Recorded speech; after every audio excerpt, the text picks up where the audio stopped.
قبرستان، کوڑا دان یا جادو ٹونے کی آماجگاہ۔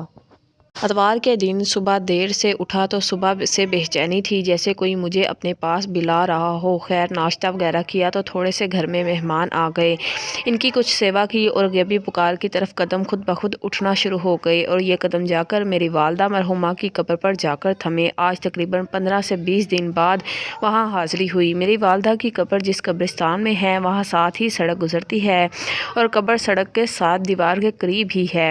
میں قبرستان میں داخل ہوا، میرا قدم ایک شاپنگ بیگ سے ٹکرایا، میرے جوتے کو تازہ خون لگ گیا۔ جب غور کیا تو دیکھا کہ کوئی کالے بکرے کی تازہ سری یعنی سر پھینک کر ہی گیا تھا، اس کو جوتے سے ہی دیوار کے ساتھ کیا۔ ابھی ایک قدم ہی آگے بڑھایا تو آگے کالے رنگ کی دال، ثابت کالے ماں کی دال نظر آئی۔ خیر اس سے آگے بڑھا تو والدہ کی قبر کے قدموں کی طرف 2 عدد انڈے مجھے منہ چڑھا رہے تھے۔ جب ذرا پریشان ہو گیا تو خیر قریب ہی ایک دریا دل بندے نے جھاڑو لے کر اپنے کسی عزیز کی قبر کے کتبے کے ساتھ رکھی ہوئی تھی وہ اٹھائی اور صفائی شروع کی، کیونکہ خزاں تھی اور قبر کے ارد گرد درختوں کی وجہ سے بہت زیادہ پتوں سے قبر ڈھکی پڑی تھی۔ جیسے جیسے صفائی کر رہا تھا نیچے سے رنگ برنگی دالیں، انڈے پیلے نیلے رنگ کے کپڑے میں صفائی کرتا جا رہا تھا اور حیران و پریشان ہوتا جا رہا تھا۔ کیا واقعی یہ قبرستان ہے اور کیا واقعی پھینکنے والے مسلمان ہیں؟ خیر صفائی کرتا ہوا گند کو ایک کونے میں لے گیا اور وہاں سے اٹھا کر قبرستان سے باہر پھینک دیا۔ اس کے بعد وضو کر کے فاتحہ خوانی کی اور وہاں بیٹھا سوچ رہا تھا کہ رسول اکرم صلی اللہ علیہ وسلم نے زیارت قبور کی ترغیب دی ہے اور اسے موت کی یاد دلانے اور گناہوں سے بچنے والا عمل قرار دیا ہے۔ چنانچہ حضرت ابو ہریرہ رضی اللہ تعالیٰ عنہ سے مروی ہے کہ حضور صلی اللہ علیہ وسلم نے فرمایا، تم قبروں کی زیارت کیا کرو، یہ موت کی یاد دلاتی ہیں۔ گزرنا قبر کے اوپر پاؤں رکھنے کو سخت ناپسند فرمایا ہے، حتیٰ کہ بعض ائمہ اکرام نے جن کے قبروں کے نشانات مٹ چکے ہیں اور زمین کے برابر ہموار ہو چکی ہیں، اس جگہ پر چلنے سے بھی منع فرمایا ہے۔ خود فیصلہ کیجیے، جن قبروں پر انسانی قدم رکھنا منع فرمایا گیا ہے، ہم ان قبروں پر کوڑا کرکٹ، ٹونے کیے ہوئے کپڑے، دالیں، انڈے اور پتہ نہیں کیا کیا پھینکتے اور دباتے ہیں۔ اسلام نے زندہ انسانوں کے ساتھ ساتھ مردے کو بھی احترام دیا ہے، ان کے احترام و اکرام کے ساتھ تدفین کی جاتی ہے، پھر اس کی آخری آرام گاہ کو آخرت کی یاد قرار دیا ہے، جہاں جا کر انسان کو موت آخرت یاد آتی ہے، گناہوں سے بچتا ہے کہ میرا انجام بھی یہی ہے۔ مگر ہم نے قبرستان کو کیا سمجھ لیا ہے، جہاں دال پھینکنے سے ہماری بلائیں ٹل جائیں گی، جہاں انڈے پھینکنے سے ہماری بندشیں ٹوٹ جائیں گی، جہاں بکرا کا کٹا سر پھینکنے سے ہمارے جادو ختم اور کاروبار چمک اٹھے گا؟ نہیں، ہرگز نہیں۔ آپ بھول چکے ہیں، میں بتاتا ہوں آپ کی بلائیں، جادو ٹونے، بندشیں کیسے ختم اور کاروبار کیسے چمکے گا۔ آئیے سنت نبوی صلی اللہ علیہ وسلم اور مسنون اعمال کو اپنا لیجیے، نماز پڑھیے، قرآن کی تلاوت کیجیے، معاملہ صحیح رکھیے، کسی کا حق نہ کھائیے، کسی کو نقصان نہ پہنچائیے، صلہ رحمی کیجیے اور اپنے حالات سدھرتے خود دیکھیے۔ اپنے فوت شدگان اور قبرستان کے مدعون بائسیوں کو اعمال ہدیہ پیش کیجیے، پھر دیکھیے کاروبار کیسے چمکتے ہیں، بندشیں کیسے ٹوٹتی ہیں، جادو کیسے ختم ہوتے ہیں۔ اعمال پر آئیے، زندگی پرسکون بنائیے۔ نوٹ: قبرستان میں کیڑے مکوڑے اور پرندوں کے لیے دانہ ڈالنا بہت اچھا عمل ہے اور میں بھی یہ کرتا ہوں۔ یہ حشرات اور پرندے دعائیں دیتے ہیں اور ان کی دعائیں لگتی بھی ہیں، مگر قبرستان میں ٹونوں ٹوٹکوں، نیلے پیلے کپڑے پھینکنے اور بکرے کی سری پھینکنا نہ اخلاقی، ٹھیک نہ ہی اسلام نے اس کی اجازت دیتا ہے۔ گھر میں رزق کا ڈھیر لگانے کا اسم اعظم۔ محترم حضرت حکیم صاحب، السلام علیکم۔ اللہ پاک آپ کو زندگی خوشحالی عطا فرمائے، آمین ثم آمین۔ آپ کے زیر سایہ شائع ہونے والا ماہانہ آپ کی رسالہ میرا روحانی استاد ہے، اس سے میں نے بہت کچھ سیکھا۔ آپ کے ہر جمعرات کو ہونے والے درس میرے لیے مشعل بنے، میری روحانی ترقی میں آپ کی رسالہ اور آپ کا بہت زیادہ اثر ہے۔ اللہ پاک آپ کو جزائے خیر عطا فرمائے۔ ایک آزمودہ روحانی نسخہ آپ کے قائرین کے لیے بھیج رہا ہوں، امید ہے آپ کے قائرین ضرور فائدہ اٹھائیں گے۔ یہ انتہائی چھوٹا اور طاقتور ترین عمل ہے، یہ ایک روحانی نسخہ ہے۔ اس ورد کو صبح صبح کریں اور پھر رزق ایسے برسے گا جیسے بارش برستی ہے، مخلوق کے خدا آپ کی بہت عزت کرے گی، یعنی یہ عمل لوگوں میں عزت پانے کے لیے بھی میرا آزمودہ ہے۔ میں نے جس کو یہ نسخہ بتایا الحمدللہ رزلٹ توقع کے مطابق آئے گا۔ بیماری کے لیے بھی لاجواب اور رزق کمائی کے لیے تو میرا آزمودہ ترین نسخہ ہے۔ اس کے ورد کرنے سے آپ کی روحانیت طاقت بڑھ جائے گی۔ اس کا احساس آپ کو اس ورد کا ذکر کرنے کے بعد محسوس ہوگا۔ میں اپنے مریضوں کو بتاتا ہوں بیماری دور کرنے میں اس وظیفے کا کوئی ثانی نہیں۔ میں نے اس کو بہت مجرب اور اکثر ترین پایا۔ آپ بیماری کا تصور رکھ کے اس کو پڑھیں۔ 3 تسبیحات صبح، 3 تسبیحات شام اور پھر اس کے اثرات دیکھیں۔ رزق کی تنگی کی شکایت کرنے والے حضرات سے گزارش ہے کہ اس وظیفے کو صرف 11 روز 11 تسبیحات صبح شام کر کے تجرباتی طور پر کر کے دیکھیں۔ انشاءاللہ مایوسی نہیں ہوگی اور بہترین رزق کے لیے مستقل پڑھا کریں۔ صبح شام لاتعداد اول آخر تاک تعداد میں درود شریف پڑھنا ہرگز نہ بھولیے۔ وظیفہ یہ ہے: استغفر اللہ ربی البریا استغفر اللہ من الخطا۔ میں نے یہ وظیفہ ذکر کی صورت میں اپنے موبائل میں کاپی کیا ہوا ہے۔ دوران سفر سنتا رہتا ہوں اور پڑھتا رہتا ہوں۔ بہت برکات حاصل ہوتی ہیں۔ مہنگائی، بے روزگاری، تنگ دستی کے مارے افراد اس وظیفے کو اپنی زندگی کا حصہ بنا لیں۔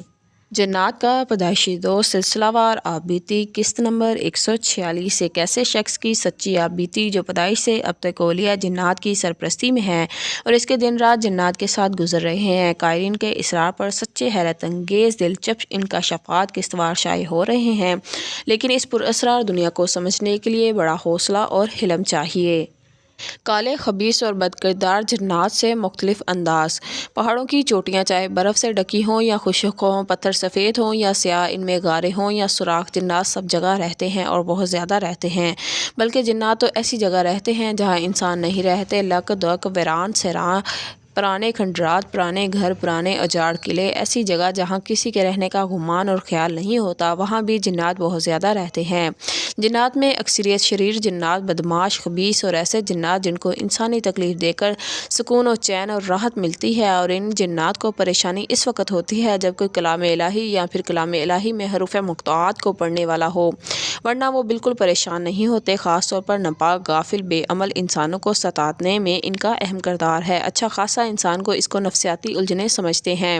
معاشرے میں غلیظ رویہ، عادات، اطوار یہ محسوس کیا جاتا ہے، حالانکہ حقیقت اور سچ یہی ہوتا ہے کہ یہ سب کالے، خبیث اور بد کردار جنات کے مختلف انداز ہیں، جو آج کی سائنس دنیا 100% تحقیقات کے بعد اس نتیجے پر پہنچی ہے۔ جہاں اسلام کی روحانیت دنیا صدیوں پہلے پہنچ چکی ہے، بلکہ ہزاروں سال پہلے وہ جنات کسی شریر ہوں جو انسان کو تڑپا کر خوش ہوتے ہیں، جو انسان کا خون نکال کر مطمئن ہوتے ہیں، جو انسان کے وجود کے ٹکڑے دے کر اس کا خون رس چوستے ہیں، انسانوں کو قتل کرانے والے جناتی گروہ۔ مجھے ایک جن نے خود بتایا کہ ہمارے جنات میں ایک ایسا گروہ ہے جو انسانوں کو قتل کراتا ہے، ایکسیڈنٹ، حادثات کراتا ہے، اور اس قتل، ایکسیڈنٹ اور حادثات کے بعد پھر ان کے جسم کے خون کو، گوشت کو اور رس کو چوستا ہے اور مطمئن اور خوش ہوتا ہے، کیونکہ ان کی مرغوب ترین غذا انسانی خون، گوشت اور ہڈیوں میں موجود رس ہے، وہ ان کا مرغوب غذا ہے۔ اس لیے انسانوں کے دل میں نفرت، کینہ، بغض، نفرتیں ڈالنا اور پھر وہ چاہت اور خون اور گوشت سے پوری کرنا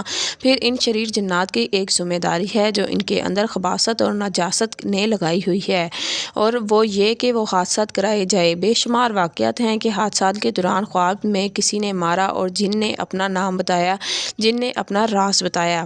جنات کی انسانوں کے ساتھ نفرتیں، بس یہ زندگی جنات کے انسانوں سے نفرت کے ساتھ گزر رہی ہے، کیونکہ جنات انسان سے پہلے کی مخلوق ہے، وہ نہیں چاہتی کہ انسان یہاں خوش رہیں، آباد و شاد رہیں، مطمئن رہیں اور زندگی برکات اور بہاروں میں رہیں، اس لیے وہ انسان سے انتقام لیتے رہتے ہیں، پہلے بھی اور آج تک لے رہے ہیں۔ اگر جنات کے انتقام سے بچنا ہے تو حیران کن بعض اوقات انسانوں کے ذریعے ہوتا ہے۔ اس کے دل میں بھی وسوسہ جن ڈال رہا ہوتا ہے، جس کو قرآن میں بار بار واضح بیان کیا ہے۔ حروف مقطوعات کی طاقت کو آزمائیے، اس کی طاقت کا ساتھ لیں اور اس قوت کو اپنے اندر جذب کریں۔ حروف مقطوعات نور ہے، جہاں نور آتا ہے وہاں اندھیرے چھٹ جاتے ہیں اور ظلمتیں ختم ہو جاتی ہیں۔ حروف مقطوعات پوری فوج۔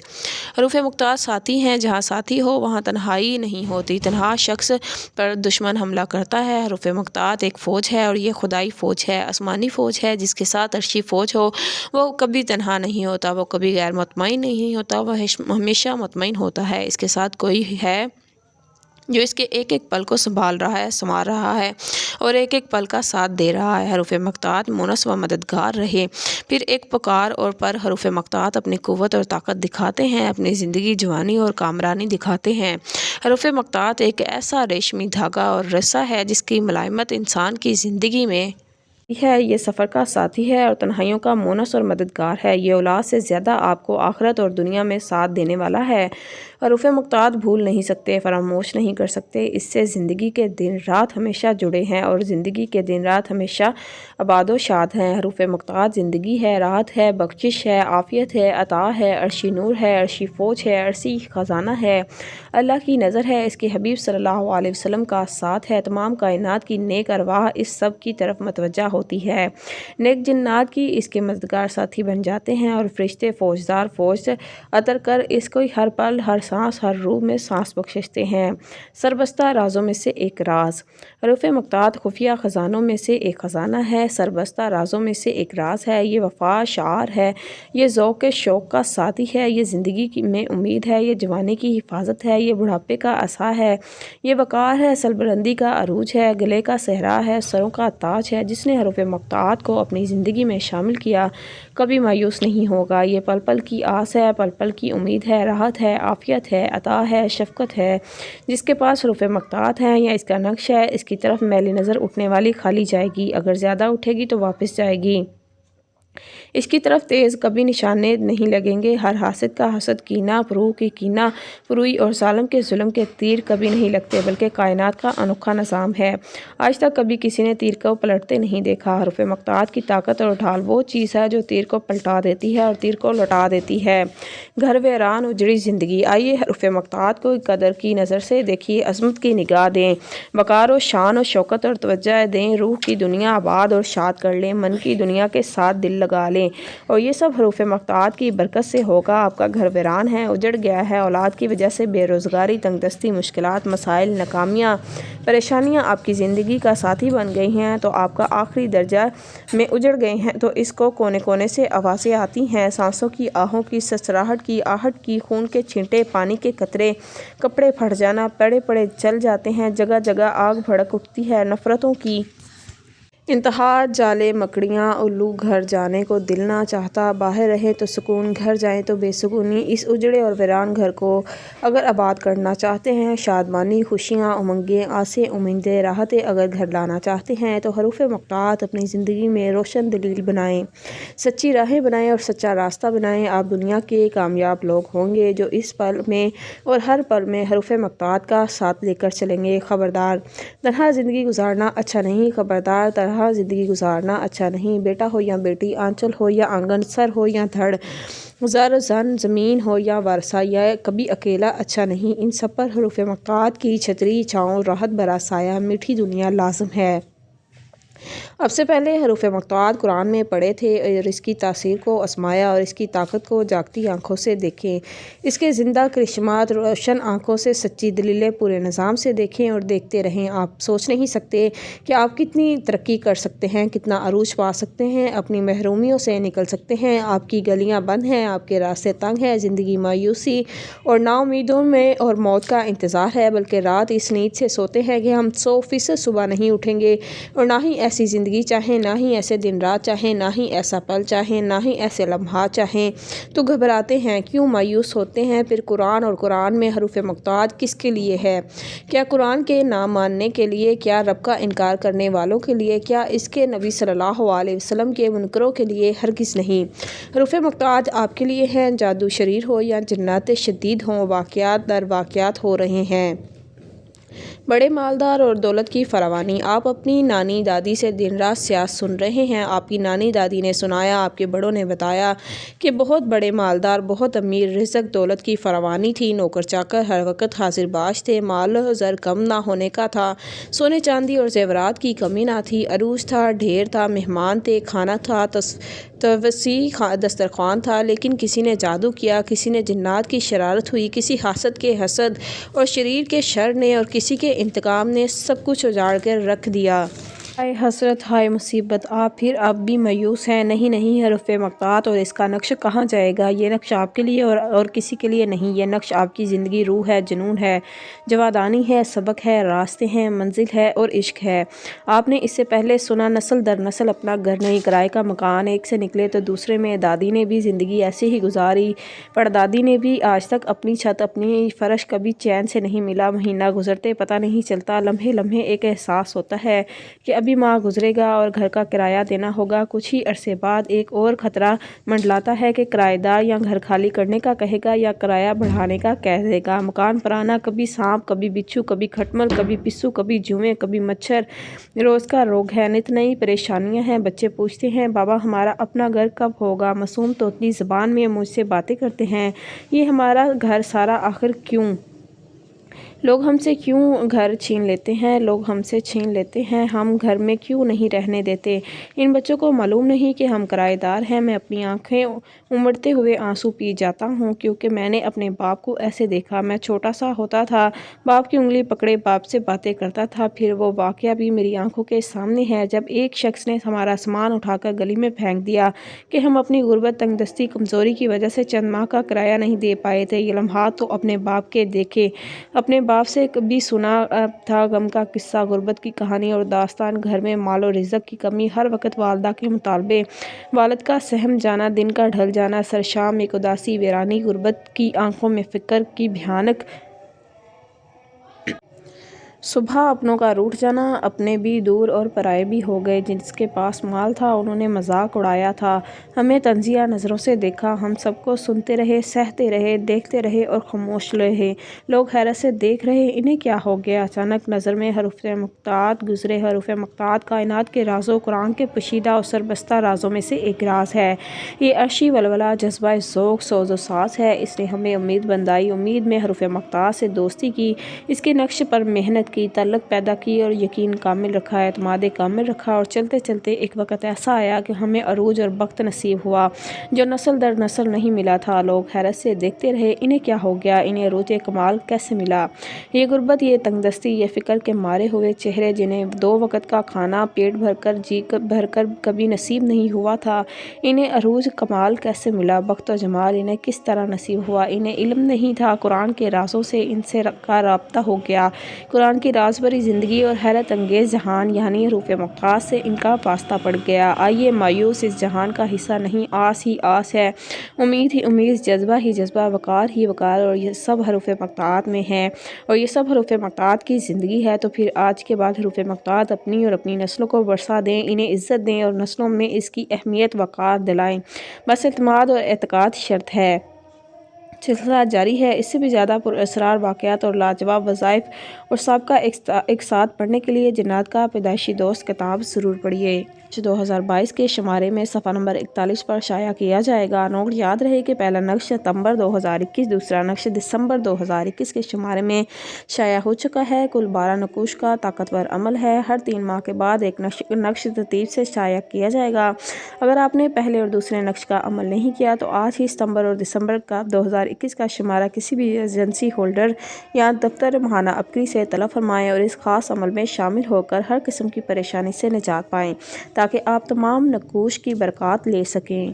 نیک نیتی، شکر گزاری اور صبر کا انعام تونگری، فاقے ختم، دولت، عزت اور برکت کیسے ملی؟ اس سلسلہ میں قائرین کی آزمودہ تحریریں، ان کے مشکلات، فاقے، بے روزگاری، بیماری کیسے ختم ہوئی، کیسے ایک فاقوں میں مبتلا دولت مند ہوا، شائع کی جائے گی۔ آپ بھی اپنا یا کسی اپنے عزیز کا آنکھوں دیکھا یا سنا واقعہ ضرور لکھیں، لاکھوں کا بھلا اور آپ کے لیے صدقہ جاریہ۔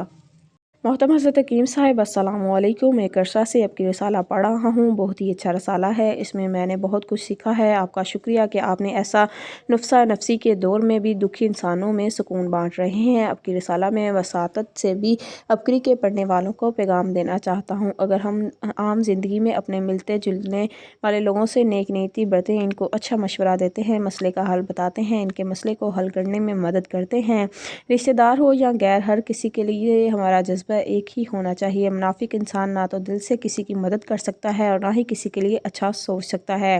عملوں کا دارومدار نیتوں پر ہے اور انسان کی نیت اللہ تعالیٰ خوب جانتا ہے۔ نیک نیت سے زندگی میں آسانی ہی آسانی ہے اور راستے آسان ہوتے ہیں۔ میرا اس بات پر پکا یقین ہے کہ نیک نیت اور راستہ آسان اگر ہم اپنی نیت اور سوچ کو ہر انسان کے لیے خالص رکھیں تو اللہ تعالیٰ اپنے بندے کی زندگی میں اتنی آسانیاں پیدا فرما دیتے ہیں کہ ہماری سوچ سے باہر ہے۔ شکر گزاری کے جذبے اور نعمتوں میں اضافے کے باعث بنتے ہیں۔ اللہ تعالیٰ نے آپ کو جتنا دیا ہے اس میں خوش رہیں۔ بے جا خواہش انسان کو ایک جانور بنا دیتی ہے۔ اس کا دل کرتا ہے کہ دنیا کی ساری آسائشیں صرف اسی کے پاس ہوں۔ انسان اپنی زندگی میں کبھی خوش نہیں رہ سکتا۔ اس کے برعکس ایسا انسان جو اللہ کی تقسیم پر خوش ہوتا ہے اس کی زندگی پرسکون ہوتی ہے۔ دلوں کا سکون اللہ کی یاد میں ہے۔ جو بندہ اپنے تمام معاملات اللہ تعالیٰ کی سپرد کر دیتا ہے وہ اپنی زندگی میں بہت مطمئن ہوتا ہے۔ انسان کو ہر حال میں اللہ کا شکر ادا کرنا چاہیے۔ دنیا کے حوالے سے ہمیشہ اپنے سے نیچے لوگوں کو دیکھے اور دین کے حوالے سے ہمیشہ اپنے سے اوپر والے لوگوں پر نظر رکھے۔ روزمرہ زندگی میں مشکلات آئیں تو صبر کا دامن ہاتھ سے نہ چھوڑیں۔ گھر میں کوئی بیماری ہے، کاروبار کا مسئلہ ہے، بچوں کے معاملات ہیں، ہمیشہ سمجھداری اور صبر سے کام لیں۔ جب ہم اپنے اوپر آنے والی ہر آزمائش کو اس طرح لیں گے کہ یا اللہ یہ تیری طرف سے ہے، اللہ تعالیٰ اسے ضرور ہمارے سے ہٹا لیں گے، تو دیکھیں ہماری زندگی میں آسانیاں ہی آسانیاں آئیں گی۔ ہر وقت ذکر، اذکار، درود شریف، تلاوت قرآن کریں۔ صبر اور خوشی زندگی میں خود بخود آ جاتی ہے۔ صابر بندہ ہمیشہ اپنی مشکلات پر قابو پا لیتا ہے اور ہمت اللہ تعالیٰ دیتا ہے۔ اگر ہم اچھے اور سچے مسلمان ہیں تو اس بات پر ہمیں عمل کرنا چاہیے کہ اللہ سے مدد طلب کریں، صبر اور نماز کے پابندی کریں۔ میں نے بے شمار لوگوں کو صبر، شکر گزاری اور مصائب، مشکلات، گھریلو الجھنوں سے نکل کر خوشحالی کی راہ پر گامزن ہوتے دیکھا ہے۔ وبائی امراض کا عزم و علاج۔ محترم حضرت حکیم صاحب السلام علیکم۔ میرا ایک بزرگ ہستی سے تعلق ہے۔ عرصہ 5 سال قبل میرا بلڈ پریشر شدید ہائی ہوا، تب انہوں نے مجھے وظیفہ عطا کیا جو میں نے کیا اور آج تک میں ٹھیک ہوں۔ اس کے بعد میں نے یہ وظیفہ گردے کی پتھری، پیٹ کی رسولی، قبض اور بواسیر کے مریضوں کو استعمال کرایا، جن کو استعمال کروایا شفا ملی۔ وہ وظیفہ یہ ہے، سورۃ مومنون کی آخری 4 آیات پارہ نمبر 18 میں ہے۔ اس کے علاوہ انہوں نے وبائی امراض کا بھی یہی آیات بتائیں۔ اس کے پڑھنے کا طریقہ یہ ہے کہ جو شخص بھی یہ آیات نماز فجر اور مغرب کے بعد 3 مرتبہ پڑھے گا وہ گھر علاقہ ہر قسم کے وائرس، بیکٹیریا، آفات، مصائب سے محفوظ رہے گا اور وبائی امراض وہاں کبھی نہیں پھیلیں گے۔ میں بیمار کیا ہوئی، پورے خاندان کی قسمت چمک اٹھی۔ محترم حضرت حکیم صاحب السلام علیکم۔ اللہ پاک آپ کو دونوں جہانوں کی خوشیاں، عزتیں، آفتیں نصیب فرمائے، اب کی ادارے کو مزید ترقی عطا فرمائے۔ پچھلے سال میں اپنی والدہ اور بھائی کے ہمراہ جون کے مہینے میں طبیعت کے سلسلے میں روحانی منزل مری گئی تھی۔ جب میری طبیعت بہت خراب رہتی تھی، میں بالکل نڈال ہو جاتی تھی، دماغ کام نہیں کرتا تھا، کبھی کبھی شدید رونا آتا تھا، اپنے آپ کو میں نارمل محسوس نہیں کرتی تھی۔ تو وہاں پر ایک عورت سے ملاقات ہوئی، امی نے میرے بارے میں بتایا۔ اس نے کہا کہ میں نے عالمہ کا کورس کیا تھا، آخری دنوں میں اس کا ذہن کام کرنا بند ہو گیا، تو انہوں نے آپ کو خط لکھنے کا مشورہ دیا اور سارا طریقہ بتایا۔ پھر گھر آ کر کچھ ہی دنوں بعد میں نے خراب طبیعت میں ہی آپ کو خط لکھا، جس میں آپ نے اپنے آپ کو اپنی ساری بیتی اور طبیعت کے بارے میں بتایا۔ آپ کا جلد ہی جواب آ گیا اور مجھے سورۃ قصص کی آیت نمبر 24 کا وظیفہ دیا اور 40 دن درس سننے کو کہا۔ میں نے اسی دن یہ وظیفہ پڑھنا شروع کیا اور میں بھائی سے میموری کارڈ منگوا لیا اور فجر کی نماز کے بعد ہمارے گھر میں آپ کا درس لگنا شروع ہو گیا، جس سے سب مستفید ہوتے تھے۔ امی نے ایک دن کہا کہ تیری بیماری ہمارے لیے خیر کا سبب بن گئی۔ مجھے ٹیچنگ کا شوق تھا۔ گرمیوں کی چھٹیاں ختم ہوئی تو 1 اگست سے اسکول کھل گئے۔ میرے گھر والوں نے بتایا کہ علاقے کے سب سے بڑے اسکول میں ٹیچر کی اسامی خالی ہے، وہاں اپلائی کرو۔ میں نے ٹیچر کی اسامی کے لیے اپلائی کیا۔ چند ہفتے بعد ٹیسٹ کے لیے کال آ گئی اور گھر سے 2 نوافل پڑھ کر بھائی کے ساتھ اسکول ٹیسٹ کے لیے گئی۔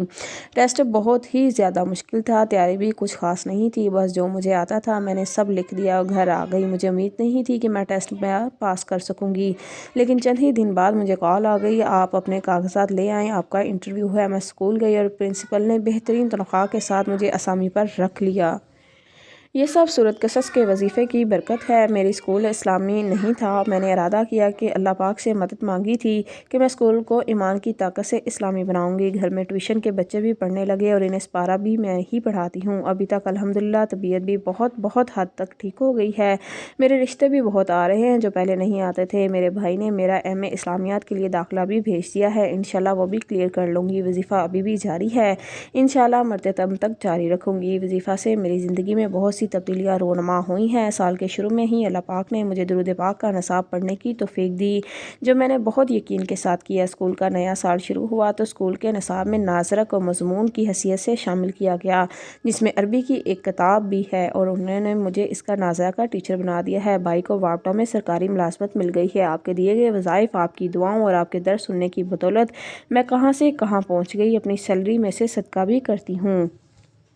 گھریلو الجھنیں یوں بھی حل ہوتی ہیں۔ بیٹی کے داخلے کا بندوبست ہو گیا۔ محترم مستقیم صاحب السلام علیکم۔ تقریباً 2 سال پہلے اب کی رسالہ پڑھ رہی ہوں۔ میری بیٹی کا یونیورسٹی سے داخلہ اس وجہ سے نہیں ہو رہا تھا کہ پیسے کم پڑ رہے تھے۔ میں بہت پریشان تھی۔ میرا شوہر ایک فیکٹری میں کام کرتا ہے، جتنی بھی سیلری آتی ہے وہ سب گھر کے راشن وغیرہ میں لگ جاتی ہے، کوئی جمع پونجی نہیں تھی۔ میں پریشان تھی، اگر داخلہ نہ ہوا تو بیٹی کا 1 سال ضائع ہو جائے گا۔ میں نے آزمودہ وظائف اور گھریلو الجھنوں کا حل میں دیے گئے وظائف کرنا شروع کیے۔ یا اللہ کوئی سبب بنا دے۔ میرے شوہر نے بیٹی کے داخلے کا بتا کر فیکٹری میں ایڈوانس پیسوں کی درخواست دے رکھی ہے۔ میری دعا تھی کہ بس یہ منظور ہو جائے۔ اس غرض سے میں نے یہ تقسیم کرنے کا بھی شروع کر دیا۔ کچھ ہفتوں میں شام کو فیکٹری سے واپسی پر شوہر آئے تو بہت خوش تھے۔ میں نے وجہ پوچھی تو کہنے لگے درخواست منظور ہو گئی ہے، 2 سے 3 دن تک پیسے مل جائیں گے۔ میں نے سنتے ہی 2 نوافل شکرانے کے ادا کیے اور اللہ پاک کا شکر ادا کیا، اور اس نے میری دعا سن لی۔ کاروبار ختم ہونے کے قریب تھا۔ محترم مستقیم صاحب السلام علیکم۔ میرا کاروبار ختم ہونے کے قریب تھا۔ قرض اٹھا کر سارا پیسہ کاروبار میں لگا دیا، لیکن کاروبار چلنا مشکل ہو گیا تھا۔ پہلے میری دکان پر 5 ملازم کام کرتے تھے اور اچھا کاروبار چل رہا تھا، لیکن چند ماہ کے اندر ہی پتہ نہیں کیا ہوا، کاروبار زوال پذیر ہونا شروع ہو گیا۔ کام اتنا کم ہو گیا کہ مجھے ملازمین کو جواب دینا پڑا۔ اب صرف میری دکان پر 1 ملازم اور میں خود کام کرتا ہوں۔ اس 1 ملازم کی تنخواہ نکالنی بھی بہت مشکل ہو گئی تھی۔ اس پریشانی کے عالم میں نے ایک روز اب کے رسالے میرے ہاتھ لگا۔ دکان پر ویسے بھی کوئی گاہک تو آتا نہیں تھا، اس لیے میں نے اب کی پڑھتا رہتا تھا۔ ایک صفحہ پر میں نے اعراض و وظائف سے گھریلو الجھنوں کا حل کتابچہ کے بارے میں پڑھا۔ خود اب کی دواخانہ جا کر کتابچہ لایا، اس میں دیے گئے وظائف پڑھے اور دکان پر بھی وافر مقدار میں کتابچے رکھ لیے۔ جو بھی گاہک سامان لینے آتا ہے اس کو ساتھ میں دے دیتا۔ اللہ پاک نے ایسی برکت ڈالی کہ میں حیران ہوں۔ چند ماہ کے اندر ہی میرا کاروبار دوبارہ چمک اٹھا اور اب جو قرض لیا تھا وہ بھی اترنا شروع ہو گیا ہے۔